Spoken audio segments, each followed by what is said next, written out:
Hello! Welcome to Dewborne Dawn's Devlog number 6. Today we will be discussing the lore of the game, and how it was developed and refined over time. When we first began planning this project, we discussed what the keystones of Dewborne Dawn would be. One thing we really wanted to prioritize was the world building and lore of the game. Metroidvanias are all about discovery and adventure, finding treasure behind breakable walls, or using upgraded skills to reach new areas. It's all about the player finding their own way forward, instead of the game pushing them along. When you combine lore and atmosphere with those exploration elements, it becomes a true experience for the player. Take Hollow Knight as an example. Once you get Yzma's Tears, you can go back to the northwest of the Green Path to the Lake of Un. There you can use that particular upgrade to find a cavern with a higher being known as Un, who will stare at you for a second before granting you the Shape of Un charm. Nearby you'll find a lore tablet detailing who Un is and how she created the Green Path.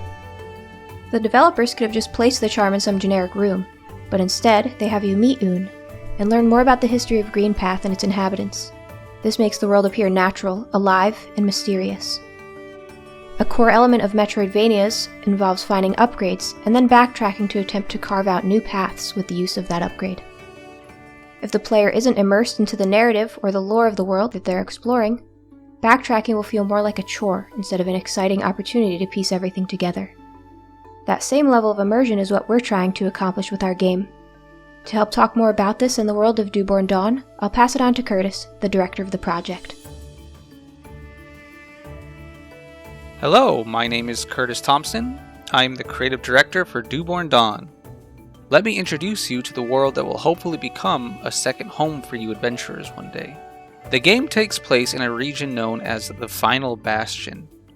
The reason for this title is that it's the only place in the world not infected with a deadly, body-altering plague known as Spirit Blight.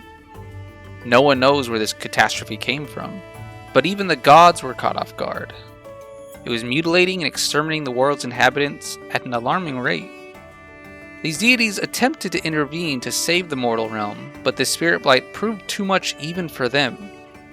The gods were overcome and vanished without a trace. Before they disappeared, they used their powers to create a barrier around the last landmass in the world that had not been infected. Survivors quickly migrated to this final haven. But with the very gods seemingly dead and with many races now extinct, hope had become a rare commodity. This is where your adventure begins.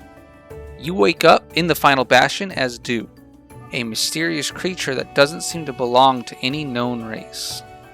What is your purpose here? What happened to the gods? What is the Spirit Blight and who's responsible for all of the ancient ruins? These are a few of the many questions that you need to find your own answers to on this journey. The Final Bastion has a variety of biomes within it.